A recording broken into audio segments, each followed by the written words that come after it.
অসমকাষ্ট YouTube চেনেলৰ অন্য এটা নতুন ভিডিঅ'ত আপোনালোক সকলোকে স্বাগতম জনাইছোঁ আৰু আজি হ'ল 7 ফেব্ৰুৱাৰী। আজিৰ দিনটোৰ কেইবাটাও গুৰুত্বপূৰ্ণ খবৰ আপোনালোকৰ লগত শ্বেয়াৰ কৰিবলৈ ওলাইছোঁ। আজিৰ দিনটোত বহুখিনি গুৰুত্বপূৰ্ণ খবৰ একেলগে আপোনালোকৰ লগত এটা ভিডিঅ'তে শ্বেয়াৰ কৰা হ'ব, গতিকে ভিডিঅ'টো সম্পূৰ্ণৰূপে আপোনালোকে চাব। আৰু যদি মোৰ চেনেলত আপুনি প্ৰথমবাৰ আহিছে তেনেহ'লে এই চেনেলটো ছাবস্ক্ৰাইব কৰি ৰাখিব এনেকুৱা ধৰণৰ খবৰ সদায় পাবলৈ, আৰু ভিডিঅ'টো সম্পূৰ্ণৰূপে চাই শেষত শ্বেয়াৰ কৰি দিব যাতে সকলোৱে এনেকুৱা ধৰণৰ গুৰুত্বপূৰ্ণ খবৰসমূহ সম্পূৰ্ণৰূপে এটা ভিডিঅ'তে চাব পাৰে। দিব বিচাৰিছোঁ আজিৰ দিনটোৰ প্ৰথমটো খবৰ। তিতাবৰ আৰু যোৰহাটত নতুনকৈ 4,000 মহিলাক দিয়া হ'ব অৰুণোদয় আঁচনি। তিতাবৰবাসীৰ বাবে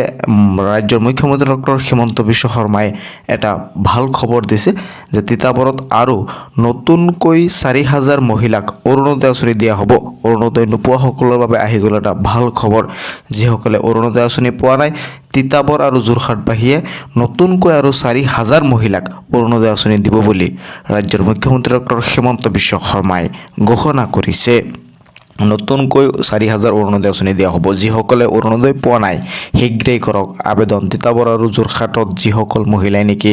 অৰুণোদয় আঁচনি পোৱা নাই সেইসকল মহিলাই শীঘ্ৰেই অৰুণোদয় আঁচনিৰ কাৰণে এপ্লাই কৰিব পাৰে। দেৰগাঁও তিতাবৰৰ মহিলাক উদ্যমিতা আঁচনিৰ চেক বিতৰণ কৰিয়েই মুখ্যমন্ত্ৰীৰ ডাঙৰ ঘোষণা। ৰাজ্যৰ মুখ্যমন্ত্ৰী ডক্টৰ হিমন্ত বিশ্ব শৰ্মাই 6 ফেব্ৰুৱাৰী তাৰিখে দেৰগাঁও আৰু তিতাবৰত মহিলা উদ্যমিতা আঁচনিৰ যি চেক আছে সেই চেক বিতৰণ কৰিছে, আৰু সেই চেক বিতৰণৰ অনুষ্ঠানতেই ৰাজ্যৰ মুখ্যমন্ত্ৰী ডক্টৰ হিমন্ত বিশ্ব শৰ্মাই ঘোষণা কৰিছে যে আৰু 4,000 মহিলাক অৰুণোদয় আঁচনি দিয়া হ'ব। গতিকে যদি আপুনি অৰুণোদয় আঁচনি পোৱা নাই শীঘ্ৰেই আবেদন কৰক। যোগ্য কোনো মহিলাই অৰুণোদয় নোপোৱাকৈ নাথাকিব বুলি ৰাজ্যৰ মুখ্যমন্ত্ৰীগৰাকীয়ে ঘোষণা কৰিছে। সাজু কৰক আপুনি নথি পত্ৰ। নতুনকৈ আৰু 4,000 মহিলাই লাভ কৰিব অৰুণোদয় আঁচনিৰ ধন। ৰাজ্যৰ মুখ্যমন্ত্ৰী ডক্টৰ হিমন্ত বিশ্ব শৰ্মাই আৰু ঘোষণা কৰিছে যে 20 ফেব্ৰুৱাৰী তাৰিখে অৰুণোদয় আঁচনিৰ 8,000 টকা একেলগে ডাইৰেক্ট মহিলাৰ একাউণ্টত দি দিয়া হ'ব। ৰাজ্যৰ মুখ্যমন্ত্ৰীগৰাকীয়ে ঘোষণা কৰিছে। আচলতে অৰুণোদয় হিতাধিকাৰীৰ কাৰণে এইটো এটা ভাল খবৰ। দিব বিচাৰিছোঁ আন এটা গুৰুত্বপূৰ্ণ খবৰ। বৰাকত হাহাকাৰ। এইবাৰ চুৰিবুমিত চলিব চৰকাৰৰ বুলডোজাৰ। 1,000ৰো অধিক পৰিয়াললৈ প্ৰশাসনে জাননী প্ৰেৰণ কৰিছে। বুলডোজাৰ একশ্যনত বৰাকত হাহাকাৰ। এইবাৰ চুৰিবুমিত চলিব চৰকাৰৰ বুলডোজাৰ। 1,000ৰো অধিক পৰিয়াললৈ জাননী প্ৰেৰণ কৰা হৈছে। 1,000ৰো অধিক পৰিয়াললৈ ইতিমধ্যে জাননী প্ৰেৰণ কৰা হৈছে, আৰু চুৰিবুমিত এইবাৰ চলিব চৰকাৰৰ বুলডোজাৰ। অসম চৰকাৰৰ লক্ষ্য এইবাৰ চুৰিবুমি। ৰাজ্যৰ চৰকাৰৰ এইবাৰ ৰাজ্য চৰকাৰৰ লক্ষ্য হৈছে চুৰিবুমি, আৰু চুৰিবুমিত বিশাল বনাঞ্চল মুক্ত কৰিবলৈ চৰকাৰে কঁকালত টঙালি বান্ধিছে। বেদখলকাৰীৰ এতিয়া নিস্তাৰ নাই। 1,000ৰো অধিক পৰিয়ালৰ ঘৰ এৰি যাবলৈ চৰকাৰে দিছে অন্তিম সময়সীমা। পাথাৰকান্দিৰ ইছাৰপাৰ, মাধৱপুৰ, বালিয়া, মধুৰবন, ছাগলমুৱা, মাগুৰা, যোগীচৰা আৰু চন্দ্ৰপুৰৰ বনাঞ্চলত চলিব প্ৰশাসনৰ বৃহৎ অভিযান। উচ্ছেদৰ জাননী লাভ কৰাৰ পিছতেই বেদখলকাৰীয়ে নিজৰ ঠাইলৈ দাপলি মেলিছে। 70ৰ পৰা 80 বছৰ ধৰি এই বনভূমিত বাস কৰি আহিছিল বেদখলকাৰীয়ে। বেদখলকাৰীক ইতিমধ্যে জাননী প্ৰেৰণ কৰা হৈছে, আৰু এই 70ৰ পৰা 80 বছৰ ধৰি এই বনভূমিত বাস কৰি আছিল বেদখলকাৰীয়ে। উচ্ছেদৰ জাননী লাভ কৰাৰ পিছতেই বেদখলকাৰীয়ে নিজৰ ঠাইলৈ দাপলি মেলিছে বুলি বাতৰি পোৱা গৈছে। উল্লেখ্য যে মাগুৰা, যোগীচৰা আৰু চন্দ্ৰপুৰৰ বনাঞ্চলত চলিব প্ৰশাসনৰ বৃহৎ অভিযান। লগতে পাথাৰকান্দি, ইছাৰপাৰ, মাধৱপুৰ, বালিয়া, মধুৰবন, ছাগলমুৱাতো চলিব চৰকাৰৰ বৃহৎ পৰিমাণৰ উচ্ছেদ অভিযান। 1,000ৰো অধিক পৰিয়ালক ঘৰ এৰি যাবলৈ চৰকাৰে দিছে অন্তিম সময়সীমা, আৰু অতি সোনকালে চুৰিবুমিত চলিব চৰকাৰৰ বৃহৎ পৰিমাণৰ বুলডোজাৰ। 1,000ৰো অধিক পৰিয়ালক ঘৰ এৰি যাবলৈ চৰকাৰে দিছে অন্তিম সময়সীমা। দিব বিচাৰিছোঁ CM টিপলে আঁচনিৰ ধন বিতৰণৰ এটা লিষ্ট। এই লিষ্ট মতে CM টিপলে আঁচনিৰ ধন বিতৰণ কৰা হ'ব, আৰু CM টিপলে আঁচনিত ৰাজ্যত 75,000 যুৱকে 1 লাখকৈ টকা তেওঁলোকে প্ৰথম কিস্তিত লাভ কৰিব, আৰু এই টকা বিতৰণৰ কাম ইতিমধ্যে আৰম্ভ হৈছে।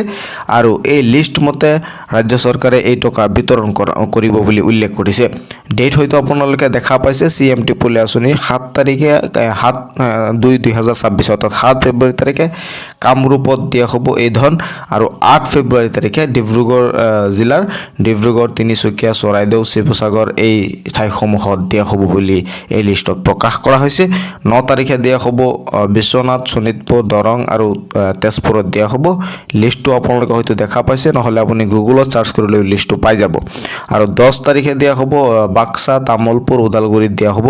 আৰু 11 তাৰিখে মৰিগাঁও নগাঁও আৰু হোজাই এই জিলাসমূহত দিয়া হ'ব এই লিষ্টখন আপোনালোকে ডাউনলোড কৰি আপোনালোকে নিজেও মানে চাব পাৰিব আৰু 6 ফেব্ৰুৱাৰীৰ পৰা 15 ফেব্ৰুৱাৰীৰ ভিতৰত এই ধনসমূহ বিতৰণৰ কাম শেষ কৰিব প্ৰথম কিস্তিত ৭৫,০০০ যুৱকে 1 লাখ কোটি টকা লাভ কৰিব এই সম্পূৰ্ণ লিষ্টখন আপোনালোকে গুগলৰ পৰা ডাউনলোড কৰি ল'ব আপোনাৰ জিলাত কেতিয়া দিব আপোনাৰ ঠাইত কেতিয়া দিব আপুনি সবিশেষ এই লিষ্টৰ পৰা চাব পাৰিব মনত ৰাখিব 6 ফেব্ৰুৱাৰীৰ পৰা আৰম্ভ কৰি এই টকা 15 ফেব্ৰুৱাৰীৰ ভিতৰত দি শেষ কৰিব বুলি ৰাজ্য চৰকাৰৰ পৰা জনোৱা হৈছে আৰু আপুনি কেতিয়া টকা পাব আপোনাৰ জিলাত কেতিয়া দিব সবিশেষ কমেন্ট কৰি জনাবলৈ নাপাহৰিব ৰাজ্যত আৰম্ভ হৈছে CMT পলে আঁচনিৰ ধন বিতৰণৰ কাৰ্যসূচী দিব বিচাৰিছো মহিলা উদ্যমিতা আঁচনিক লৈ আন এটা গুৰুত্বপূৰ্ণ খবৰ বহুতে বিভিন্ন সময়ত প্ৰশ্ন কৰে যে মহিলা উদ্যমিতা আঁচনিৰ টকা কেতিয়া দিয়া হ'ব মহিলা উদ্যমিতা আঁচনিৰ টকা দি শেষেই প্ৰায় গোটেইখিনি সমষ্টিতে দিয়াৰ কাম শেষেই হৈছে প্ৰায় খুব কম সংখ্যক সমষ্টিতে বাকী আছে মেক্সিমাম সমষ্টিতে এই মহিলা উদ্যমিতা আঁচনিৰ টকা বিতৰণৰ কাৰ্যসূচী শেষ কৰি দিছে ৰাজ্যৰ মুখ্যমন্ত্ৰী গৰাকীয়ে আৰু যোৱাকালি অৰ্থাৎ 6 ফেব্ৰুৱাৰী তাৰিখে দেৰগাঁৱৰ ৩১,৮৯৫ গৰাকী উদ্যমী মহিলা লৈ মাননীয় মুখ্যমন্ত্ৰী ডক্টৰ হিমন্ত বিশ্ব শৰ্মাই উদ্যমিতা পুঁজিৰ প্ৰাৰম্ভিক পৰ্যায়ৰ 10,000 টকা আগবঢ়াই দেৰগাঁৱৰ যি ৩১,৮৯৫ গৰাকী মহিলা আছিল সেই মহিলাক ৰাজ্যৰ মুখ্যমন্ত্ৰী ডক্টৰ হিমন্ত বিশ্ব শৰ্মাই 10,000 টকাৰ যি প্ৰাৰম্ভিক পুঁজিৰ চেক আছে সেই 10,000 টকাৰ প্ৰাৰম্ভিক পুঁজিৰ চেক তেওঁ আগবঢ়াইছে ৩,৪৮৮টা আত্মসহায়ক গোট থকা সমষ্টিটোৰ মহিলাসকলৰ সবলীকৰণৰ বাবে বিশেষ গুৰুত্ব প্ৰদান কৰা বুলি মাননীয় মুখ্যমন্ত্ৰীয়ে উল্লেখ কৰাৰ লগতে বিভিন্ন উন্নয়নমূলক ঘোষণাও কৰে ৰাজ্যৰ মুখ্যমন্ত্ৰী ডক্টৰ হিমন্ত বিশ্ব শৰ্মাই দেৰগাঁৱত ৩১,৮৯৫ গৰাকী মহিলাক মহিলা উদ্যমিতা আঁচনিৰ চেক বিতৰণ কৰিছে আৰু প্ৰথম কিস্তিত 10,000 টকা বিতৰণ কৰিছে আৰু গোটেইখিনি সমষ্টিতে প্ৰায় 2-1খন সমষ্টিতে বাকী আছে আপোনাৰ সমষ্টিটো অতি সোনকালে চৰকাৰে এই প্ৰথম কিস্তিৰ যি ধন আছে এই প্ৰথম কিস্তিৰ ধন বিতৰণ কৰিব আপোনাৰ সমষ্টিটোৰ নাম কমেন্টছ কৰি জনাবলৈ নাপাহৰিব আৰু কেতিয়া দিয়া হ'ব সবিশেষ এইটো চেনেলৰ জৰিয়তে আপোনালোকে জানিব পাৰিব প্ৰায় যিসকলে প্ৰথম কিস্তি টকা পাইছে সেইসকলে দ্বিতীয় কিস্তি টকাও পাব বুলি ৰাজ্যৰ মুখ্যমন্ত্ৰী গৰাকীয়ে ঘোষণা কৰিছে আৰু আপোনাৰ সমষ্টিটো অতি সোনকালে এই টকা বিতৰণ কৰিব বুলি ৰাজ্যৰ মুখ্যমন্ত্ৰী ডক্টৰ হিমন্ত বিশ্ব শৰ্মাই ঘোষণা কৰিছে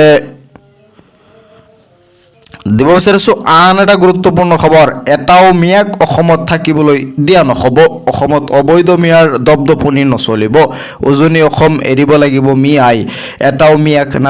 থাকিবলৈ দিয়া নহ'ব বুলি ইতিমধ্যে উল্লেখ কৰা হৈছে মিয়া বিৰোধী শ্লোগানেৰে আৰি দিয়া হ'ল হৰ্ডিং মিয়া খেদক অসম বচাওক শিৱসাগৰৰ খালুৱাটিঙত অসমীয়া যুৱ মঞ্চৰ প্ৰতিবাদ দেখিবলৈ পোৱা গৈছে অবৈধ মিয়া বাংলাদেশী বিতৰণৰ দাবীত প্ৰতিবাদ আৰম্ভ হৈছিল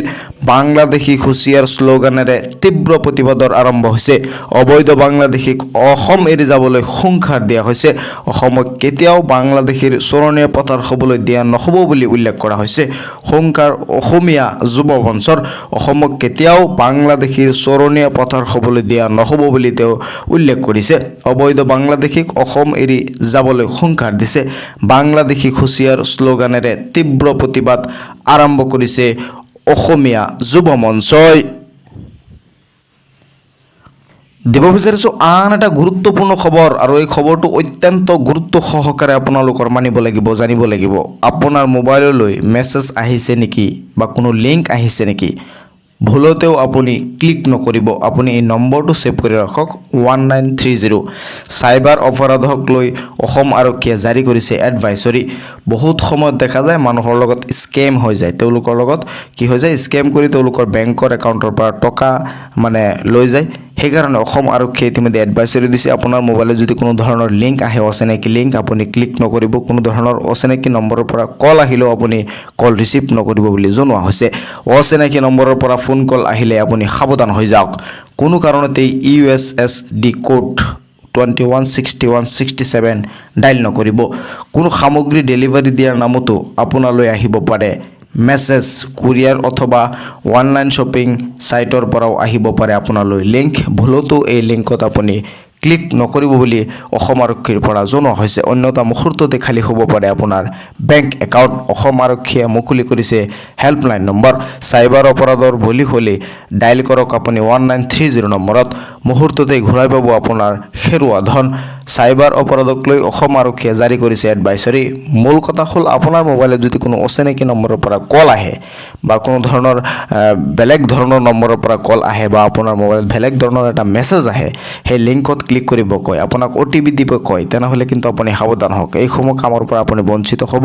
যদি দিয়ে তেনেহ'লে লগালগ আপোনাৰ বেংকৰ একাউণ্ট খালী হ'ব যিমান টকা আছে সব কাটি লৈ যাব সাইবাৰ অপৰাধীয়ে মুহূৰ্ততেই আপুনি আপোনাৰ বেংকখন একাউণ্টখন খালী হোৱা দেখা পাব আৰু যদি এনেকুৱা ধৰণৰ ঘটনা কেতিয়াবা আপোনাৰ লগত বাই চান্স হৈ যায় তেনেহ'লে লগে লগে আপুনি 1930 নম্বৰত ডায়াল কৰি আপুনি অভিযোগ দিব পাৰে মুহূৰ্ততে আপোনাৰ টকা ঘূৰাই দিব বুলি ইতিমধ্যে উল্লেখ কৰা হৈছে সাইবাৰ অপৰাধক লৈ অসম আৰক্ষীয়ে জাৰি কৰিছে এডভাইজৰী আপুনিও গোহালি ঘৰ হাঁহৰ ঘঁৰাল কেঁচা ঘৰ বুলি ফটো দিছিল নেকি চৰকাৰী ঘৰ লাভৰ বাবে ভুল তথ্য দিয়াসকল পৰিব বিপদত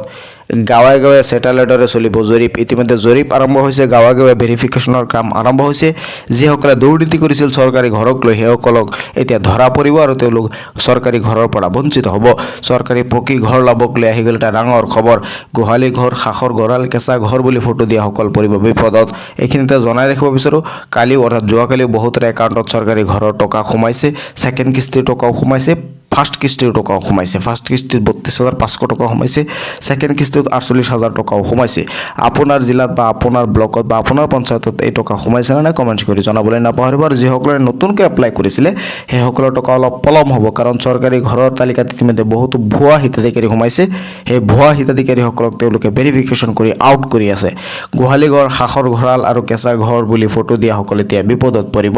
চৰকাৰী ঘৰ লাভৰ বাবে ভুল তথ্য দিয়াসকল পৰিব বিপদত কেৱল গৃহহীন দৰিদ্ৰ যোগ্য পৰিয়ালেহে লাভ কৰিব চৰকাৰী পকী ঘৰ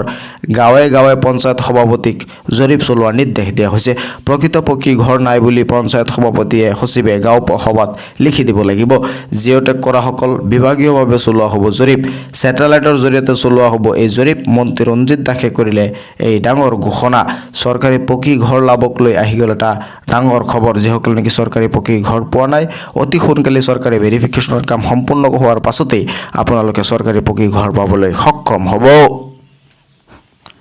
শীঘ্ৰেই কোটি কোটি কৃষকে লাভ কৰিব PM কিষাণৰ 22 নং কিস্তিৰ ধন এতিয়াই 7টা কাম নকৰিলে আপুনি হ'ব এই ধনৰ পৰা বঞ্চিত PM কিষাণৰ ধন লাভৰ বাবে কৰি লওক আপুনি এইকেইটা কাম শীঘ্ৰেই মুকলি হ'ব PM কিষাণৰ 22 নং কিস্তিৰ ধন PM কিষাণৰ 22 নং কিস্তিৰ ধন ফেব্ৰুৱাৰী মাহতে সোমোৱাৰ পূৰ্ণ সম্ভাৱনা আছে প্ৰতিগৰাকী কৃষকৰ একাউণ্টত সোমাব 2,000 কোটি টকা প্ৰথমে আপুনি PM কিষাণৰ যিটো অফিচিয়েল ৱেবছাইট আছে তালৈ যাব লাগিব ৱেবছাইটত গৈ আপুনি লগইন কৰিব লাগিব তাতে আপুনি EKYC অপশ্যন দেখিবলৈ পাব আৰু তাত ক্লিক কৰিব লাগিব EKYC টো কিয় কৰিবলৈ কৈ আছো কাৰণ EKYC যদি কোনোবাই নকৰে তেনেহলে চৰকাৰী ধনৰ পৰা আপুনি ডাইৰেক্ট বঞ্চিত হ'ব টকা নাপায় আপোনাৰ আধাৰ নম্বৰ আৰু ক্যাপচা কোড দিয়ক আৰু সাৰ্চত ক্লিক কৰক আপোনাৰ মোবাইল নম্বৰ সন্নিবিষ্ট কৰক তাৰ পিছত গেট OTP ত আপুনি ক্লিক কৰিব লাগিব আপোনাৰ পঞ্জীয়নভুক্ত মোবাইললৈ এটা OTP আহিব আৰু OTP টো আপোনাৰ সন্নিবিষ্ট কৰিব লাগিব তাৰ পিছতে সম্পূৰ্ণ হ'ব আপোনাৰ EKYC শীঘ্ৰেই মুকলি হ'ব 22 নং কিস্তিৰ ধন আপুনি EKYC টো সম্পূৰ্ণ কৰি লওক কাৰণ চৰকাৰে PM কিষাণৰ 22 নং কিস্তিৰ ধন